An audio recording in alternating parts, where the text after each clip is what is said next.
All right, what's going on, everybody? Little halftime report for you guys. I'm going to move this over here. The Jaguars are currently beating the Denver Broncos 10-7. It is halftime. Smoot ends the half with a sack. What's going on, brother? Mindset, what's up, bro? Big third quarter coming here. Yes, I mean, the Jaguars right now winning 10-7. It's been an interesting game. I mean, the Jaguars kind of start off dominating. Of course, when we start off every game good, right? Got the touchdown. We get the 3-and-out against Broncos. Then Russell Wilson throws another interception. So we're looking good. The Jaguars drive down the field again, and at the 1-yard line, that's really the story of this game so far. Is that interception that Trevor had at the 1-yard line when we were in the red zone. Another bad decision. I mean, we were hoping that, it was a lot. It reminded you of the interception against the Texans, the really bad breaking interception. And we were hoping that he kind of grew from it. But man, that looked the same exact thing. And he has enough experience now where he can't be making those interceptions, training wheels are off. Like, you can talk about, the Urban Meyer things out of the window now. He has plenty of NFL starts that needs to stop. And even the play call, I question. Like, when you're first and goal from the 1, I'm not lining up in the shotgun to run a pass. I'm not doing anything out of shotgun on first and goal at the 1. You know what I mean? I'm lining up in a single back set, or I'm lining up with I formation. I'm either running the ball or I'm doing a bootleg straight up. Okay. So this, again, and I say this every week, I love Doug Peterson's playbook. I like, a lot of his plays are awesome, but man, like these questionable play calls, it kind of baffles your mind. So real quick, yeah, the defense has been awesome. Yes, they've been really good. They've been actually getting sacks. I think we have 2 sacks on the day. We have a turnover. The Broncos had one good drive where they got a touchdown, but we're not expecting the defense to hold them to 0 points. What we're doing is we're hoping that the offense can just score more points. But we knew this is going to be a low scoring game. Over under is 40.5 points. So we're kind of right into that window right now. Yeah, should be 17-7. Yeah, probably, man. Biggs 904, what's up, bro? Let Press Taylor call plays. Would be interesting. So we'll go through some of these stats for the day. Russell Wilson is 12 for 19, 117 yards, 1 touchdown, and 1 interception.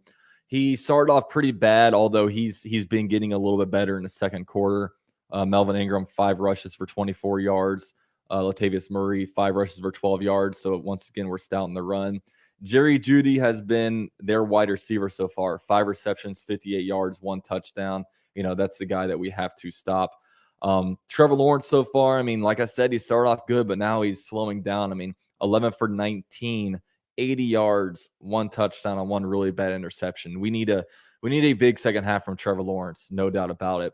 Travis Etienne, talk about RB1. I mean, Travis Etienne is slowly becoming, I know he hasn't had a lot of games, but slowly becoming one of the best running backs in the NFL. I mean, right now, I take Travis Etienne over Jonathan Taylor. I'll say that much. I think he's better than him, and I think he's better than a lot of right now with his speed. 11 rushes for 94 yards. Are you kidding me? Long of 49. I mean, he is a difference maker, that's for sure. Evan Ingram so far, 3 receptions, 37 yards, 1 touchdown. He's been around. He had almost made 1 miraculous catch. Trevor sailed one on him early, but yeah, I mean, just we gotta get better all over, and hopefully the Jaguars can play better in the second half. Another big thing about this game has been the penalties. I mean, the refs are. If I'm a Broncos fan, I'm upset. If I'm a Jaguars fan, I'm happy because it feels like the refs are in our pocket right now. Not only with penalty calls, but also just like spots. Is it me, or are they getting some good, or the Jaguars getting, or Denver Broncos getting bad spots on some of these? It almost reminds me of last week. Etienne is my fantasy point maker right now. Yeah, man, he's a beast. He really is. I love Etienne. I think if you put him in a big market team, the media would be nonstop talking about him.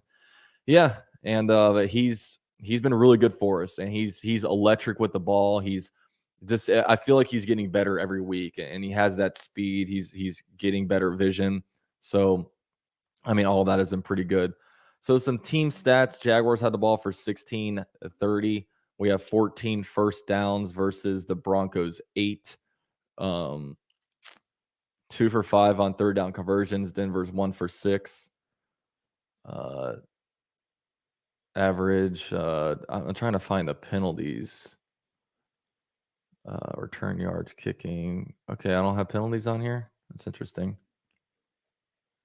I was trying to find the yardage from penalties, but I don't have that here. I'm using CBS. Broncos over 10 penalties, over 30 penalty yards. Yeah, they've been that one. I mean, that one. The drive where Trevor Lawrence threw the interception, man, that was there were penalties all over the place. I mean, we were just going downfield all with penalties, and it just stinks that every week the Jaguars we waste opportunities, man. I mean, when you have the ball first and goal from the 1, I'm not even asking for a touchdown. I'm asking for points. Not to hand Denver the ball and we get 0 points out of it. That has to stop. We do not capitalize well when we're giving good opportunities, and it stinks. Did you hear about, I was reading about this. I didn't know anything. I mean, I was out of the house. I was at the UCF game yesterday. There's a big reason why I'm not streaming this game, because I was feeling very hungover this morning. Usually there's a lot when it comes to live streaming the games, there's a lot that goes on when it comes to preparation. I had to totally rearrange this room. I have to get everything's, I had to get a lot of stuff set. And with this being a 9:30 game, I didn't have any time to set up. So I figured I'll go live at halftime, and I'll go live after the game for you guys too. And so we'll figure that one out. Khan made a statement. Did he? I don't. Like I said, I'm totally out of the loop. I don't know what happened. But yeah, this is a big half. This is a big half for Trevor. I mean, it really is. Like, find a way to win. We get the ball. Like, there should be no excuses. We get the ball the second half. We're winning 10-7. We gotta do it, man. UCF, what's up, man? UCF Jaguar. If you give Trevor one piece of advice, what would it be? I mean, I don't think I'm a good person to give a multi-million-dollar quarterback advice, but I mean, I guess just take what the defense gives you. Don't push the ball too much, man. Like, geez, that was a really bad interception. And when you're rolling like that, I mean, I guess he just didn't see Justin Simmons, but when the field's getting more and more condensed like that, the room for error if you throw it is way, way high. Yeah, Seabreach, you got a good point. I put this on Twitter this week. Like, the Jaguars' poor play is overshadowing the fact that Tyson Campbell's probably a top 5 cornerback in the NFL. He's been very good. We got to get better around him. You know what I mean? He's top 5 quarterbacks in improvement.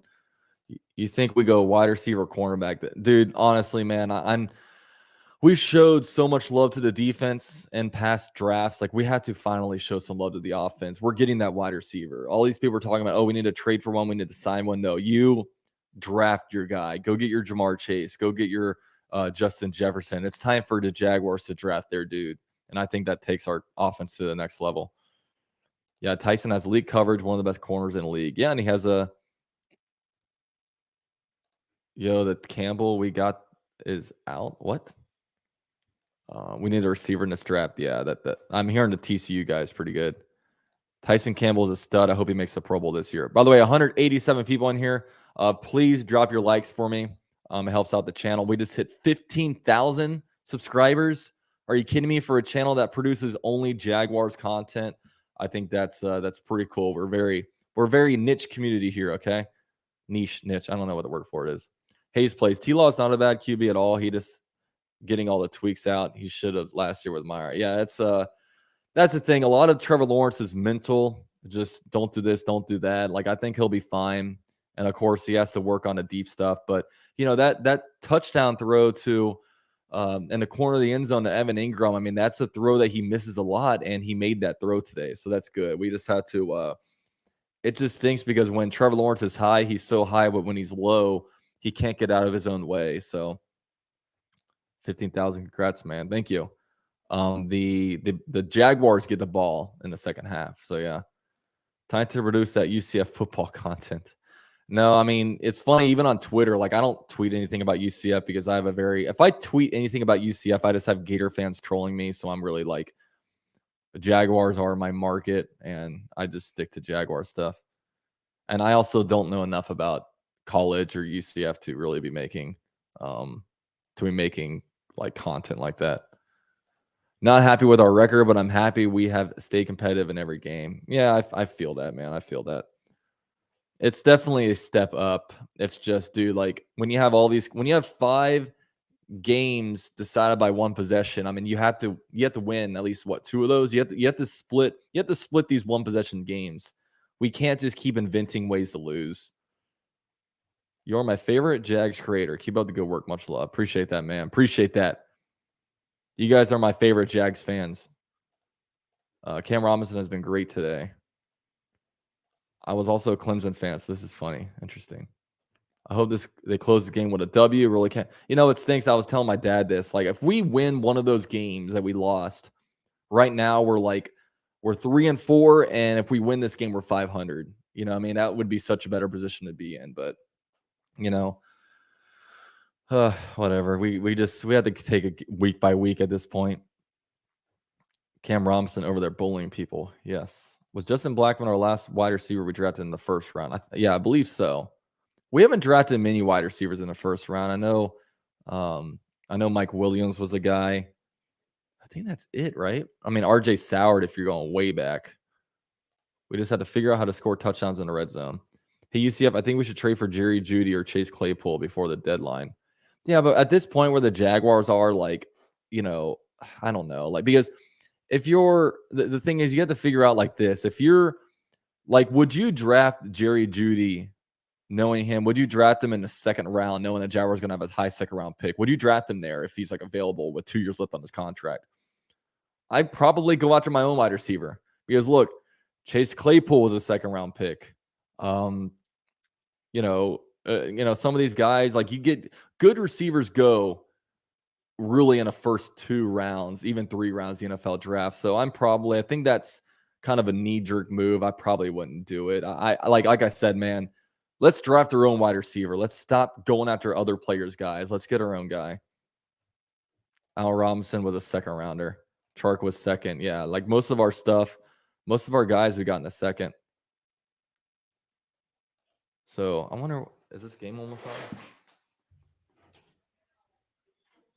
All right, I'm going to keep the door open. So when the game starts, I'm going to end this. But yeah, thanks, guys, for being here. Drop your likes for me. All right, guys, we're kicking the ball off. So I'm going to talk to you guys after the game. I'll get a live stream going. Go Jags. Let's hopefully we come on here with a W.